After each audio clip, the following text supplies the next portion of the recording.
Hello again, and welcome to another episode of Friends, Facts, and Fiction.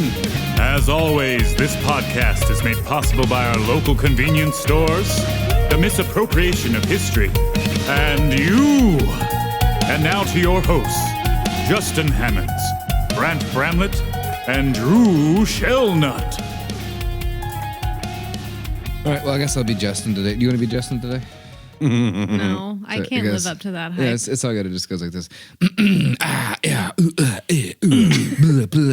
Burp. All right. Wow. And then you go, what's up? What's happening, world? Right. This little podcast called Friends, Facts, and Fiction. It sounds like you got it.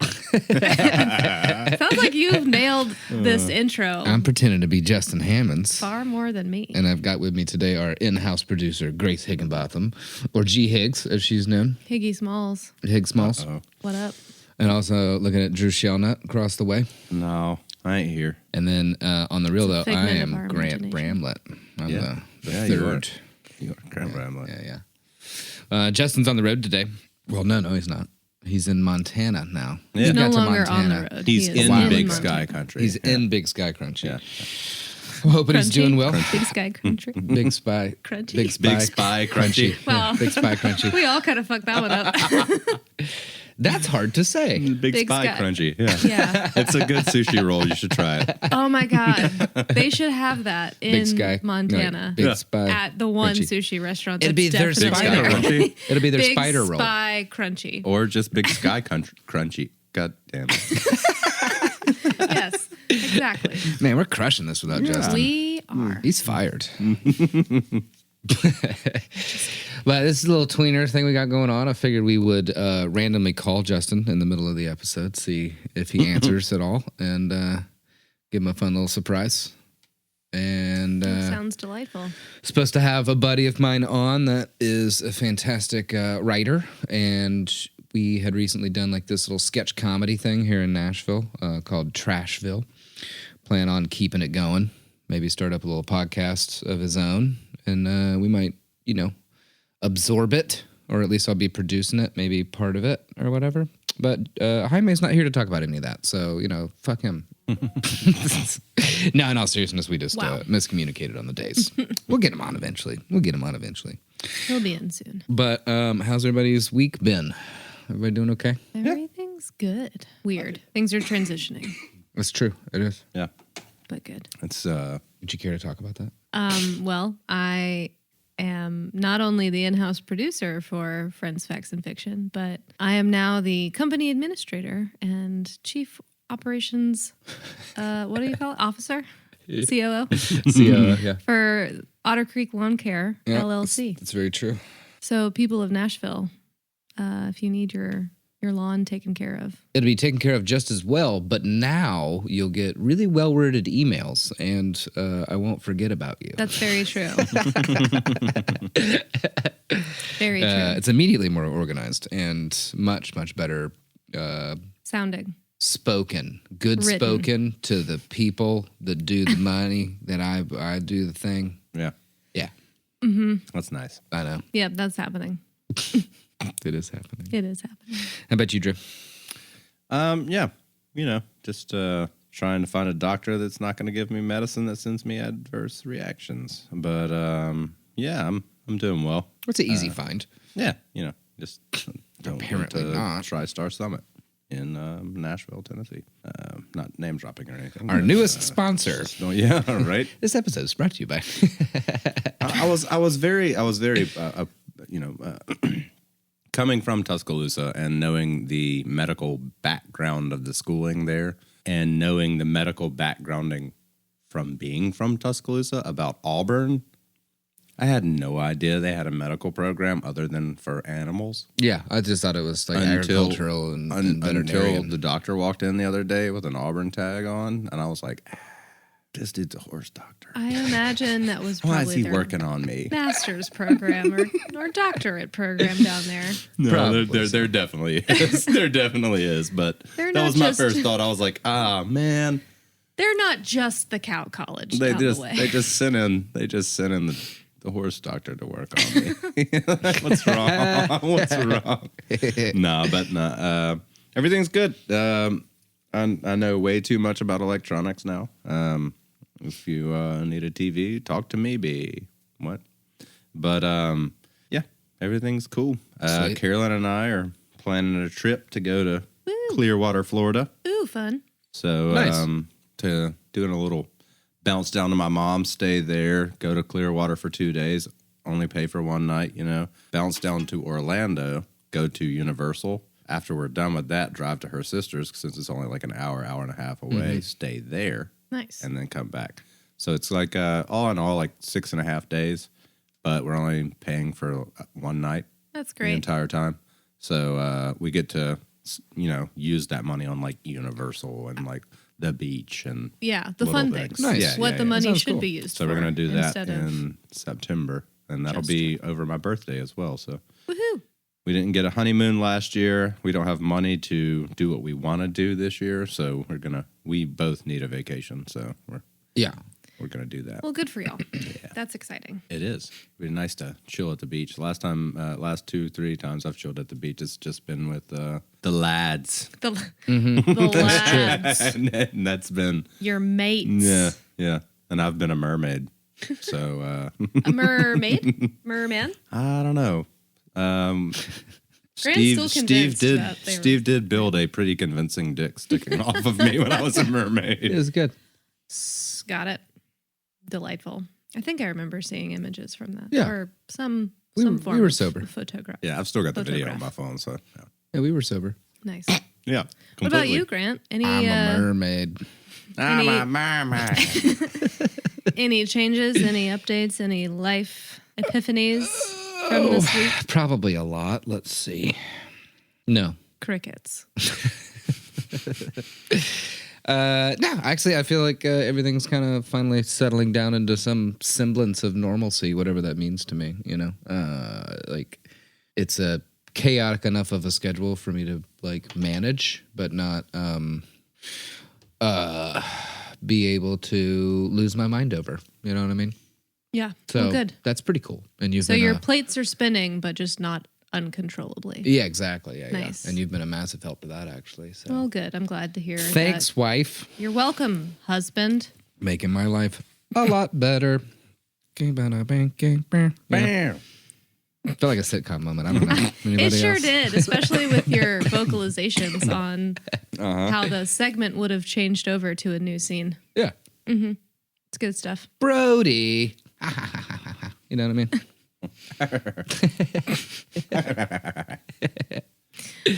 Awesome. Well, let's see if Justin will answer the phone. If he doesn't, we'll just edit this out. If he does, we'll keep it in. What up, kinfolk? Hey, what you doing? I'm driving in Montana. What's up? Where at? On the way to Missoula. Oh, nice. Is that like that's like their only town, right? It's one of the 3 towns that are known. Sweet. Is Kayla with you? Yeah. She's here. Sweet, sweet. Well, you're on the podcast because we missed you. She's driving, and I'm riding in the car. Oh, we're live right now? Yeah, We baby, sure we are. live. Well, that's good, man. Who's all there? We got G. Higgs, old Drew Shellnut, and Griswold. Oh, wait. Okay. That's what's up. Oh, yeah. Yeah, I was What, gonna have what's a the dealio? guest on, but they mistook the day, or I misconveyed the day. They thought it was gonna be tomorrow, so I was like, "Well, fuck it, we'll just we'll do it live, and then see if Justin wants to hop on the phone." No warning at all. Yeah, that was definitely no warning. I was like, damn, what that was great call me. All right. Well, we're here. We're in it. We're Fuck living yeah, it. I think I fell in love with Montana, so I was going to ask how you like it out there. yeah, it's more to come from that, but pretty fucking cool so far. That's awesome. Yeah, went to Virginia City, and that's like the old West, like basically preserved, and now it's just bars and fucking candy shops and shit. So That Pretty sounds cool awesome, shit. actually. got pretty wasted in a old saloon that probably fucking cowboy outlaws got drunk in Nice. hundreds of years ago. Yeah, you did. So yeah, that way. So they still have the boardwalk up, so that was cool as fuck. Nice. That's really cool. Yeah, complete old west shit, man. Got to pet a few horses. Fucking got bucked off of one, so that was nice. Wait, really? Hell oh yeah. shit. Yeah, I was trying to met Kayla's dad. We're trying to fucking get me a photo op on a fucking horse, and I was trying to bareback it, and the old horse did not like that too much. Oh, no. Yeah, motherfucker. I was still like, I was off the horse, but on the horse, and then I was definitely off the horse, and I almost broke my damn foot because it almost stepped in my fucking foot. So. Ooh. Yeah, Wow. that's never any fun. It was a sitch Well, here's situation. the important question. Did you get back on? No. I gave up on that pretty quick. See, that's There, some kind of rule that you broke there, I think. No, No. I don't think he had he didn't have a saddle ready, so I wasn't going to bareback it. Sure. A saddle is definitely Yeah. helpful when trying to ride a horse. Yes, definitely. It was an old ass horse too, so he's probably just like, get the fuck off me. You know Yeah. what I mean? He is over the situation. Yeah. I've done this for It was really years. like I am done. It was like a 20-year-old horse, so Wow. yeah, it was ancient, but that was cool. Seen a lot of fucking real shitty views up here, man. Just mountains and sky and shit. It's weird. How dare That sucks, man. Montana have Yeah. I'm just sorry. mountains Yeah. and sky? Well, All these large hills and big ass mountains and we'll get back endless down sky, here to it's our fucking idiots. shitty roads as soon as you can. Don't get too depressed out there. No. Oh yeah. Well, funny enough, it's road construction season up here because they can't do it in the fucking wintertime True. because the fucking ground's frozen. So every damn highway we've been on has been under fucking construction. So it's not too different. Not too different. Oh, good. Well, there's a little bit of home for you then. That's Yeah, good. it just looks fucking good. That's all I can do. Just look around. So, Man, that shit Yeah, it happened to took a me yesterday and today. Like with the truck and the trailer and everything. I don't like to turn Yeah. around on streets because it's very difficult and slow going. And it was one, like I wrapped around a block to be able to get back out to a main road, and there was like an active construction site, like mostly in the road. There was like a fucking dump truck and a massive tractor trailer, or like a dually with a big flatbed trailer, like kind of jutting out into the road, and then a guy on a skid steer, like kind of in and out. And I'm like, if he stops moving, I can get around him, kind of a thing, But there was like one flag guy with like on his phone. So I'm just sitting there, and he finally like looks up. Not He's like, even "Oh!" paying attention. And he like rotates it around instead of stop. It says go slow, yeah. Wow. And then he like yelled something at the skid steer guy. And he like stopped and looked at me and like pulled over. And I'm like, yeah, fucking come on, And then I rounded that Yeah. corner, and then got stuck in a similar situation. And then basically the exact same thing in a different part of town happened to me today. It was just lovely. Well, our public Yeah, I mean- works group just deserves a medal, really. I mean, they're top notch at what they do. Yeah, we are ranked highest in the world. In the world. In the world. On the world. On the world, yeah. yeah. Wow. That's On crazy. the world. On the world. On the bass motherfucker on the top. world. Yeah. Well, anyways, Jay, we're going to do a little light tweener on just the concept of comedy. I don't know if you feel like staying on the line with us or enjoying your vacation without me. Well, I think we're about 30 miles out from where we're going, maybe. Oh, Maybe you got time to 40, kill, so- baby. Yeah, I mean, I can chat for a minute, I guess. Cool. Well, I'm going to start off by going around the table. What does comedy mean to you? G. Higgs, go. Oh God. Well, laughter, for one. In terms of, I don't know, man. That's a really tough question, and I was not prepared. Isn't it, though? I don't know. It's fun. I don't know. I think it's meant to be. Never mind. Come back to me. I'm not ready. Skip. Got it. Skip. Drew, go. Okay, to me, it's a kind of almost a mental relief, not just release, but a mental relief from the everyday and tying it in with the everyday kind of a deal. Yeah. That just brings joy to my life. I feel very similarly. I feel like it's such a great way for me to either break up the monotony of a day-to-day and also deal with like stress and pressures of the day-to-day. Pull relations in. I feel like I'm really also- good at doing the zoom out in moments of high stress and going, this is pretty fucking hilarious. You know, if this is happening to anybody else, or like future me is going to find this very funny. Yeah. That's my way of coping. You know what I mean? But comedy's always been a coping mechanism for me. Like, you know, parents split when I'm young. I somehow become the mediator between my two parents who hated each other for years, you know, fought in court and all sorts of just wonderful stuff for the developing mind. And then my brother was being a little cock ass around that time too. And so like my mom and my brother were constantly at odds. So I think I figured out that like if I could get any of them to laugh during that really difficult time in all of our lives, it seemed to just kind of open the little seal on the pressure cooker just a little bit. You know what I mean? To just kind of. Well, I mean, and honestly, that kind of brings me to it's a coping mechanism. Yeah, that's my mom used to say, "You're all about shock value."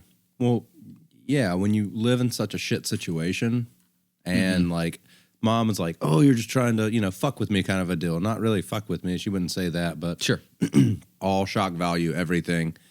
To me, psychologically, that broke down to that deterrence of reality. It's like, nope, hey, everybody around me is a little upset. Let's try to bring a little ha ha ha ha Right. into this. Like just the way that I talk to employees and stuff differently than most people think that I do. It's a situation of, hey, don't be putting that shit over here. Yeah. Instead of like, hey, motherfucker, don't Right. fucking put your drink on this fucking stool, dude, you idiot. In that context, it, like the way my grandmother would have put it, you catch more bees with honey than vinegar. You know, that kind of thing of like utilizing, like saying your piece, but putting it in a slightly humorous or, uplifted kind of context, utilizing humor. I think it makes the whole situation a little easier. So what is comedy? Comedy is pain. Yeah, it is. It is. I mean, I think it's a way 100%. of dealing with pain, right? And like, I mean, your It greatest, certainly can be. your greatest comedians yeah, that have all either killed themselves or died early because of killing drug themselves. overdose. Yeah. Dealt with a lot of pain. People were like, I could have never seen this coming. They were so funny. They were always that's the smiling. mask. Yeah. Is that funny? Yeah. So Let's extend this out to our newfound cowboy out there in Big Sky Country. Honestly, I think no true comedy comes without tragedy, and like y'all saying, like the coping mechanism and all that is a big factor to it. But honestly, comedy is literally us just like you said, coping with the shit that happens in life. That's why the comedians that are as funny as they are, they've been through so much fuck shit. You know what I mean? Like so much terrible things have happened to them, and that's why they're so fucking funny, because they can actually make light of the fucking bullshit they go through in the monotonous life that we all live. So without tragedy, you have no fucking comedy. So in turn, without depression and mental issues, you can't fucking be funny or laugh at shit. You know what I mean? Yeah. Like, And I mean, honestly. obviously, that's And not it's, like. it's a sad cycle, but it's part of fucking life. Right. And I don't think it's exclusive to people, that have experienced immense tragedy or have some kind of, like chemical imbalance, say depression or bipolar disorder or something like that. But it definitely helps. It's definitely not. It's not the one all be all rule to be a comedian is to have fucking mental issues. But Right. Most of them do. Exactly. Yeah. Hey, I mean, you got to be able to not hold on to shit and be able to release it. Yeah.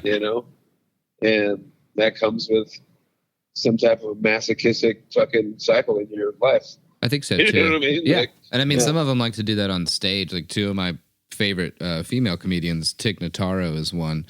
And, her going through like two bouts of pretty severe cancer and then a gastrointestinal, like potentially lethal situation that she had, miscarriage. And then, of course, just like on the older, so like she's not old by any means, but she's what? She's in her later 40s. Later now. 40s, and she's been very, very gay, born and raised in Mississippi, you know what I mean? So she's dealt with a lot of shit. And something that she's talked about like early on in her career, she actually enjoyed bombing on stage. It was that level of tension that was in the room that was palpable by her saying something to a room of people and them not finding it funny. Yeah. And that's what she's supposed to be doing there is do something funny. She internally found that hilarious. And so she just worked on bombing as hard as she possibly could. Yeah, that was like the beginning of her career. Until she didn't. It was like, if it's not funny for them, at the very least, it's funny for me. So I'm going to do this again, you know, which I think is incredible. Yeah. And then the other one is New Zealand, Tasmania specifically. Hannah Gadsby with her, she's on the spectrum. Yes. And she doesn't really pick up on a lot of social cues and stuff and just kind of figured out almost, I don't know, we'll say mathematically, for lack of better phrasing right now, on how to get others to laugh when she doesn't necessarily know why they think it's funny. Yeah. You know? And her whole thing is all about tension and release, right? Which is, of course, the whole point of a setup to a punchline. You're creating tension, and then you're saying something to surprise someone in such a way that gets that instinctive guttural response of laughter, you know? And I just find that endlessly fascinating, you know? And I think it's musicians always, not always, but a lot of times want to be comedians. Comedians almost always want to be musicians. I think that they think the other side is a little greener. Yeah. And they also think the other club is slightly cooler, or maybe they're experiencing life a little bit better than we are, kind of a thing. And it's that correlation between the two makes a lot of sense to me, because one, you've got that performative bug in you, and two, you want to make the world a little bit better in the way that you know how to, or enjoy doing. That type of expression's enjoyable to you for whatever reason. And both are insanely difficult. Yeah. You know what I mean? Yeah. To be funny or to be really good at an instrument is probably about the same level of difficulty, I'd say. No. It's not easy to that shit is not easy. No. Well, I literally spent 10 minutes on my research portion of this little tweener. Diving deep there, buddy. I did a deep dive. So this is the very first paragraph of the Wikipedia page of the history of comedy. Oh my gosh. Do you want to answer the question what comedy means to you, Kayla? Oh yeah. Let's get Kayla on there. Here you go. What does comedy mean to you?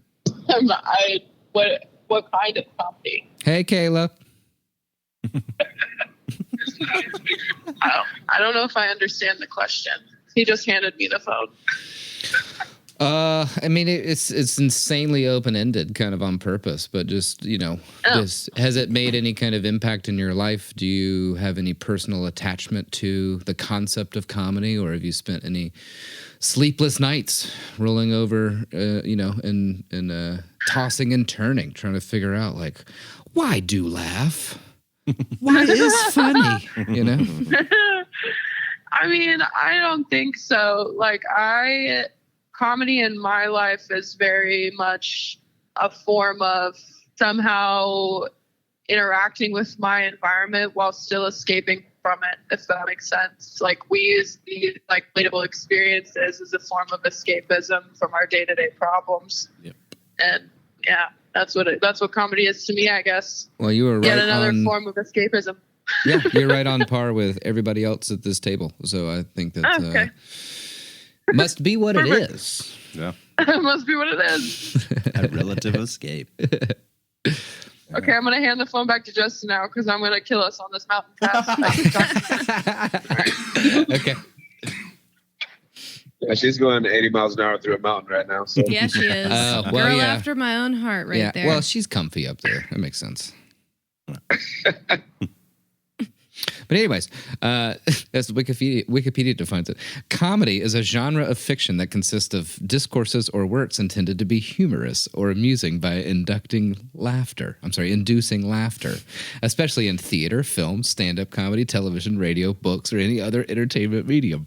I'm reading this because I find it hilarious. The term originated in ancient Greece In Athenian democracy, the public opinion of voters was influenced by political satire performed by comic poets in theaters.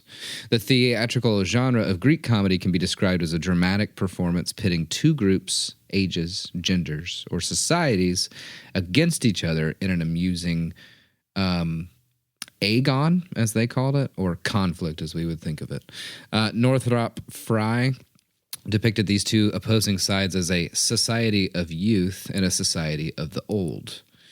A revised view characterizes the essential agon of comedy as a struggle between a relatively powerless youth and the societal conventions posing obstacles to his hopes. In this struggle, the youth then becomes constrained by his lack of social authority and is left with little choice but to resort to ruses, which engender dramatic irony, which provokes laughter. I think that's been actually surprisingly poignant. You know what I mean? Like, I think most of the time that we feel overwhelmed or belittled or powerless, and, you know, we are constantly evolving societally, emotionally, and everything like that. The only way to kind of get your point across is through that Humor. kind of, that kind of form of expression, you know? Yeah.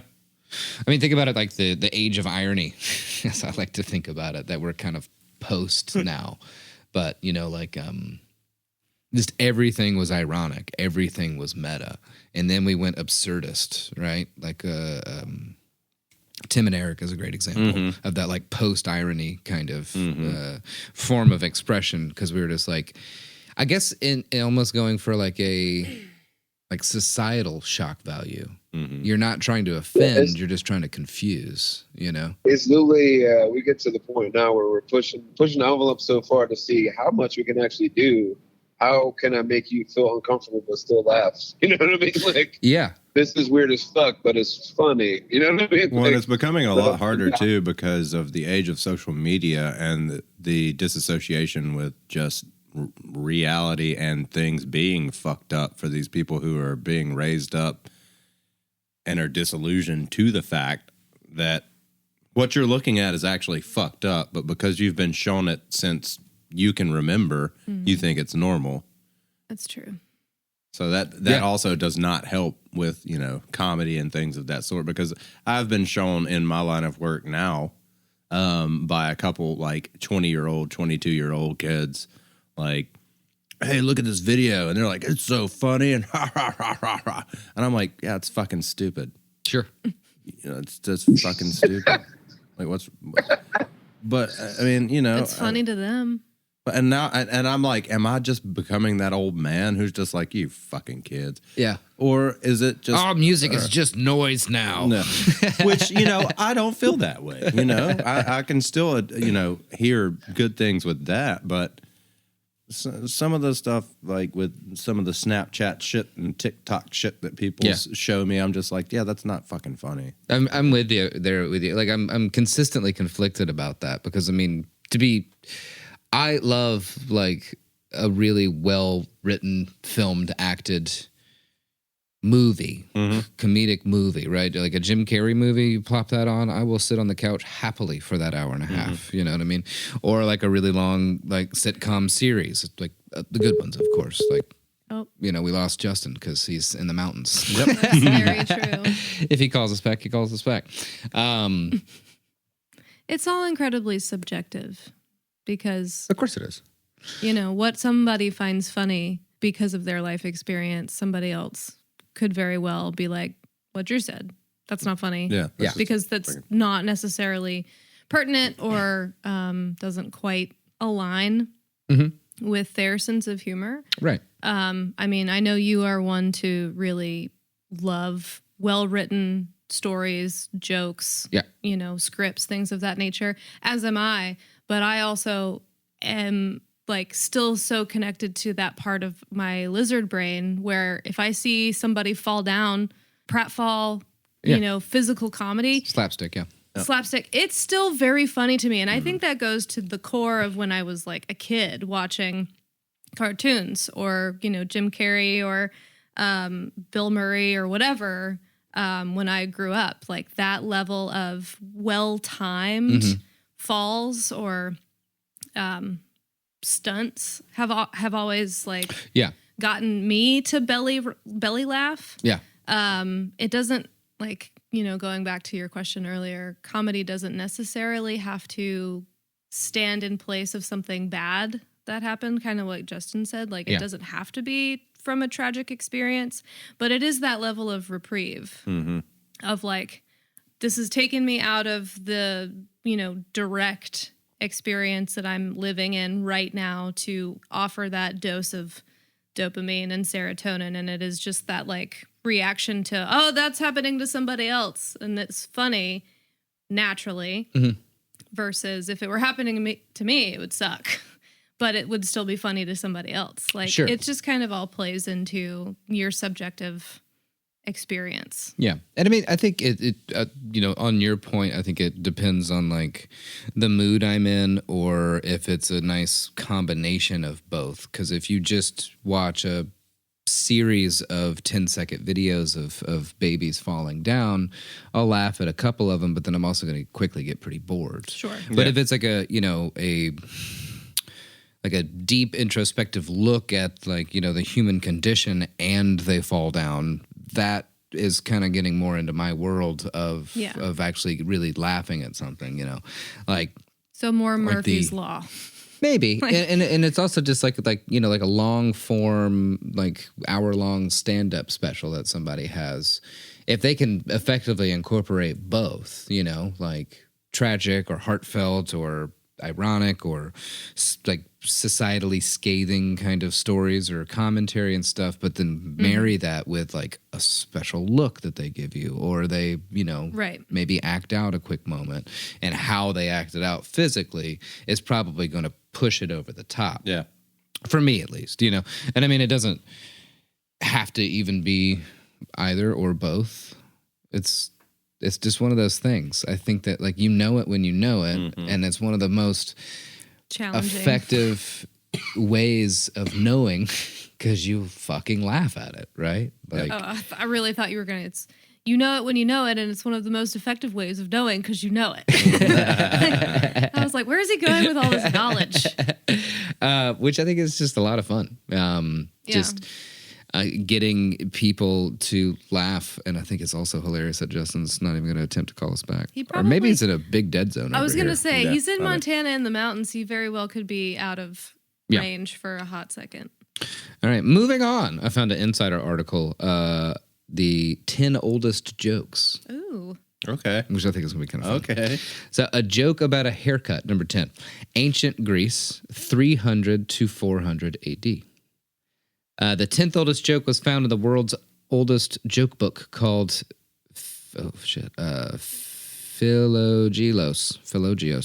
or Laughter Lover, written by Greek Heracles and Philagrius, I think that's right, in the 4th century. Asked by the court barber how he wanted his haircut, the king replied, in silence. Wow. It sounds like it doesn't sound like it's a really bad dad joke. That's a bad dad joke. It's a bad dad it's joke. The first bad dad joke. Maybe so. I also it makes me feel like Monty Python on the Flying Circus. I feel like that would be like a little quick setup joke that they would do for the scene. You know what I mean? Yeah. And how would you like your haircut today, sir? In silence, please. And then some crazy antics happen. Yeah. But I thought that was really funny. Number 9, one about a donkey. This is also ancient Greece, 300 to 400 AD. Also from Philaggelos. Jesus, I don't know. The 9th oldest joke in the world goes like this. Wishing to teach his donkey not to eat, a pedant did not offer him any food. When the donkey died of hunger, he said, I've had a great loss. Just when he had learned not to eat, he died. Wow. Okay. Jesus. Greeks were weird, man. Yeah. Ooh, your mom joke from ancient Rome. 63 BC to 14 AD. The Emperor Augustus was touring the empire when he noticed a man in the crowd who bore a striking resemblance to himself. Intrigued, he asked, was your mother at one time in service at the palace? No, Your Highness, he replied, but my father was. Oh, wow. That's We've great. always been like this. That's great. We've always been like this. I love it. Yeah. Ancient Egypt, 30 BC. Man is even more eager to copulate than a donkey. His purse is what restrains him. That's really good. A joke which is also a riddle in ancient Greece, I like 429 BC. Okay, let's see. In Oedipus Tyrannus by Greek playwright Sophocles, a character gives the following line, which is less of a joke and more of a brain teaser. Question: what animal walks on 4 feet in the morning, 2 at noon, and 3 at evening? Oh, I've heard this before. Answer: man. He goes on all fours as a baby, on 2 feet as a man, and uses a cane in old age. Ha! True. And also thought-provoking. Let's see. Number 5, ancient Greece, 800 BC. In Homer's The Odyssey, written 2,800 years ago, Odysseus indulges in some dark humor. Odysseus tells the Cyclops that his real name is Nobody. When Odysseus instructs his men to attack the Cyclops shouts, "Help! Nobody's attacking me!" No one comes to help. Fantastic. Clever man, not Odysseus. This is unknown origin, 1100 BC. A woman who was blind in one eye has been married to a man for 20 years. When he found another woman, he said to her, "I shall divorce you because you are said to be blind in one eye." And she answered him, "Have you just discovered that after 20 years of marriage?" Wait, really? Yeah. That's it. Yeah. Had he not seen her for 20 years? Looked at her? Just, that's ridiculous. Okay, Sumeria, 1200 BC. This one from Sumeria in 1200 BC is another brain teaser. 3 ox drivers from Adab were thirsty. One owned the ox, the other owned the cow, and the other owned the wagon's load. The owner of the ox refused to get water because he feared his ox would be eaten by a lion. The owner of the cow refused because he thought his cow might wander off into the desert. The owner of the wagon refused because he feared his load would be stolen. So they all went. In their absence, the ox made love to the cow, which gave birth to a calf, which ate the wagon's load. Problem: who owns the calf? Wow. Right. Oh, That's great. That's a good one. Mm-hmm. Ancient Egypt, 1600 BC. This is the world's second oldest joke that we have, of course, was found in the ancient Egyptian storybook known as the Westcar Papyrus. It goes, "How do you entertain a bored pharaoh? You sail a boatload of young women dressed only in fishing nets down the Nile and urge the pharaoh to go catch a fish." That'll do it. And then, Do it. I don't know if that's more chauvinism or a joke. I don't know if it's a jab at like the deity like leader right. of all civilization or a joke against women. Who knows? Probably about 50-50. I'd say it's about both. Yeah, that's a good call. And then the oldest joke that we know, and I know of this one, I don't know if I've read it before though, is from Sumeria, 1900 BC. It's a fart joke. Something which has never occurred since time immortal. A young woman did not fart in her husband's lap. Did they actually use the word fart? They couldn't have. It was their word for fart, yeah. It was their word for fart. Yeah, this is translated from ancient Sumerian Okay. into modern day English. Because I'm sure it would have been like passing wind or something like that. Oh, it's probably something more poetic or naturally Occurring based. in the Yeah. body. Yeah. You know, a south breeze or whatever. Who knows? But A southward breeze. A broken breeze upon my cheek. yeah. What? It's just funny to think of like ancient Sumerians using the word fart. Yeah. Obviously they didn't, but Sure. still. But that does go to show that just like like I said earlier, we've always been like this. We have. You know, you could pontificate that like we have gotten so much more civilized and technology has brought us, you know, closer to any form of enlightenment as a society. But if your wife farts on your lap, everybody's laughing. Everybody in the room's still gonna laugh. You know what I mean? So ladies, I watched a stand-up. this is your chance. Fart and laugh, fart and laugh, fart and laugh. Fart in your husband's lap. or partner's lap. All Hopefully the time. at a dinner party, you know? In front of a lot of people. Yeah. That'll get the crowd going. Preferably with a microphone if you happen to have one. Yeah. Or a lighter. Or a lighter. Definitely some pyrotechnics would be delightful. I will say, anyone listening to this episode and to you guys as well, I watched, it kind of bled into this entirely. I watched a stand-up last night. It's Eddie Izzard's newest stand-up. Oh, nice. How is it? It is fantastic. It's called Wunderbar. Nice. I love Eddie. Eddie too. The thing with the whole, he was doing the Wunderbar tour for like a year and a half, 2 years, and his father died. Oh. And he came back to do this last one in like where his roots started, in like this underground comedy club. Oh, cool. Where it's only like, I don't know, like 50 people. I was going to say 50 Holy seats. shit. Yes. How expensive are those tickets? But these people don't like, so the crowd is part of an RSVP, like super, like you pay X amount to be part of this comedy club's like VP. So like a membership almost. Yeah. And so once a month you get to come see this high profile character. You don't know who they are. And so they don't know that it's going to him. be him, yeah. Oh my God. And he walks out and he's just like, I've got to make this work. And it's That's awesome. he's all about full circles. Yeah. So for He that loves to a come callback, yeah. For that to come back, to him just being there in that raw situation, because as a musician, you know, playing in a little dive bar with 30 people in there in front of you, juxtaposed to playing to 1,000 people on a huge stage, Who are there for you. is a lot different. Yeah. It's massively different. But it's more intimate in that smaller situation, because you actually see the individual reach that you can touch. Yeah. So it's beautiful in that way that it's presented as well. So he starts it off by saying, you know, like, I'm going to talk about essentially from the dawn of time till now. Mm-hmm.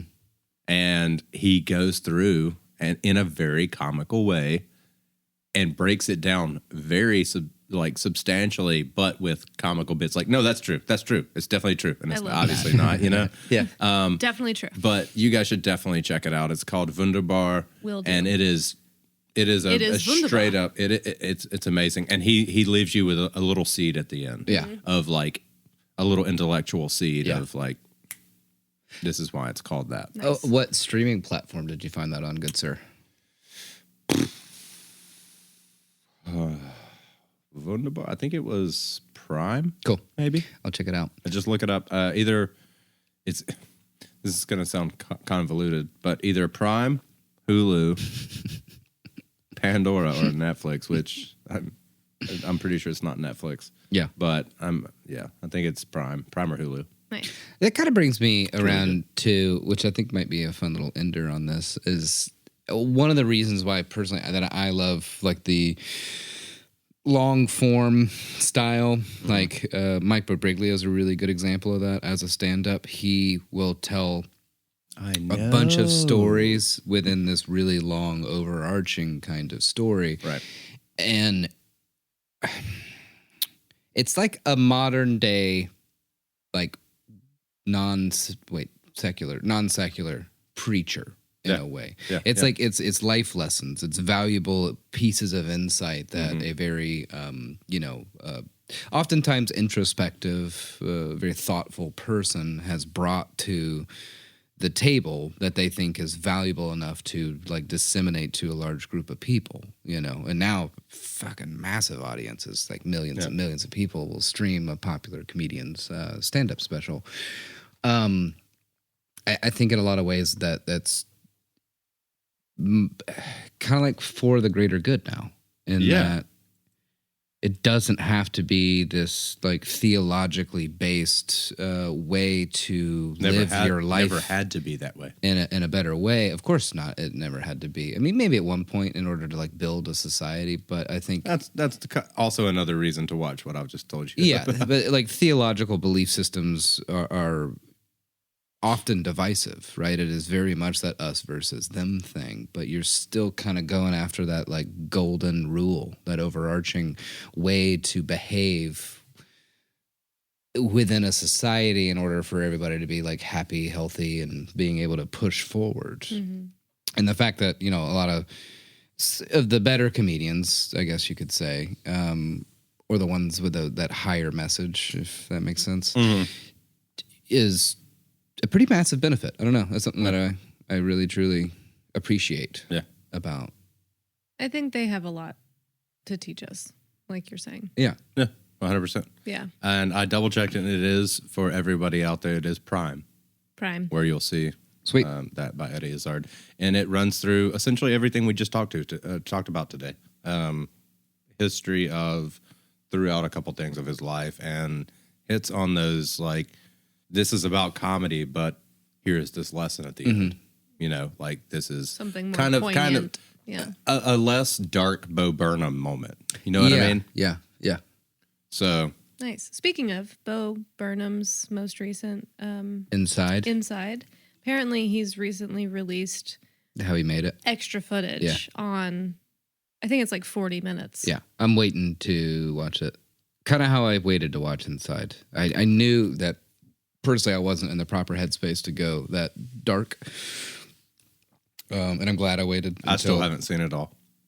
I don't blame you. I mean, it's. I watched about 15 minutes of it and went, I'm not here yet. Yeah, I think it's the epitome of if you want something, figure the fuck out how to do it. Right? Like I has consistently struggled with the concept of performing and the concept of like trying to bring his pain into something that's funny for everyone else around him as maybe a way to like fulfill some kind of desire, or maybe like try and make his life a little less sad.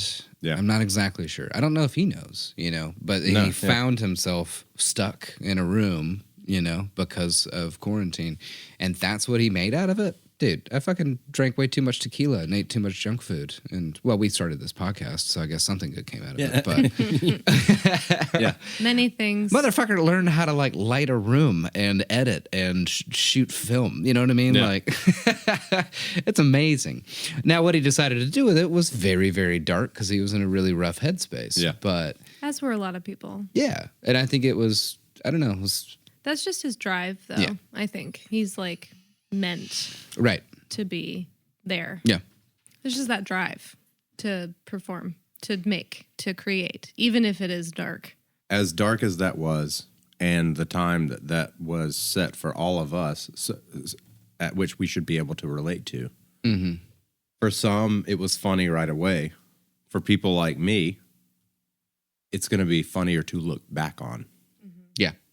So, certainly, like, and a situation like the tornado in Tuscaloosa that happened, I, up until about 2 years ago, could not watch anything about tornadoes. Sure. You know, kind of a thing. And now I can look back at it, appreciate what I don't appreciate it, but you appreciate that you survived through it. And the experiences that I got from it. I mean, that's a pretty like awe-inspiring phenomenon of nature. Right. You know? But I mean, and so was the pandemic. Yeah. So, I mean, it is Very not for everybody to just jump back in willy-nilly. No. You know? So take it, like you said, take it as it comes to you. Right. Yeah. So, and that honestly, I think, is what comedy is. It's what it means to you.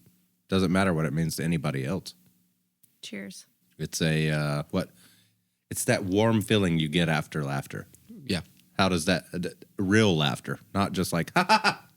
Right. You know? No, it's like your that shit cheeks hurt. that like you can feel the vessels in your arms closing because you're laughing too hard. Yeah. You're like, uh-oh. Yeah, it's that rush of blood to the head. Well, when you laugh so hard. And that's something that can't be taught. That's something that can't be trained. That's something that no one, that is as individualistic as DNA. Mm-hmm. I totally think so too. I also think that's an excellent point to end on because that gave me a little bit of one of the goose pimples, a little rush of feelings, to the skin. Each one a precious memory. But It's a secret. Oh my God. well, since I'm the stand-in host, I guess I'll go first. Grant Bramlett here. Everybody out there,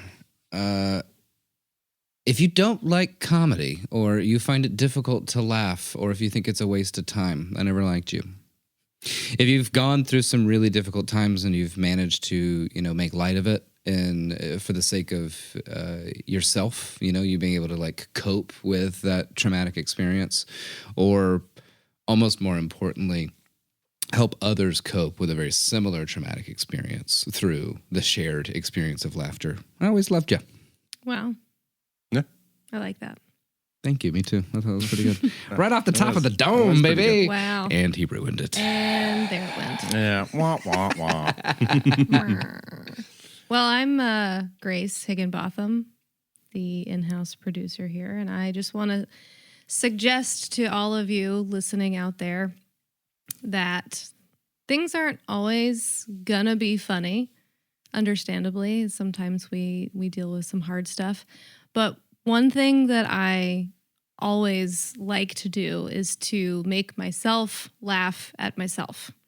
I'm the funniest person in my mind to myself, and I highly encourage all confirm. of you to do something absolutely fucking stupid, ridiculous, like make up a weird dance move, play, anything. Just slap your thighs and jiggle your belly or whatever. Something that makes you giggle or, chortle or whatever sub word you want. Maybe a snortle in there. Or snortle in there. I love a good snortle. Exactly. Because just that level of a little bit of fun is going to make all the difference. Yeah. Existence is silly. Fucking Sure step in is. sometimes. Mm-hmm. And I'm Drew Shelnut, and I'm saying, look, for real, take the life experiences you have. If you laugh at someone and you're the only person in a group that laughs at that, fuck everybody else. Seriously. Yeah. No, yeah. Like, for real, like, that made you laugh. Ha, ha, ha. You laughed out loud. You may have just isolated yourself, but it made you happy. It made you laugh. It gave you that warm feeling.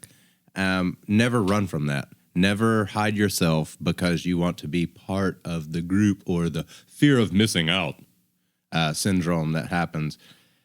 Grab what makes you you and run with it and never run from it.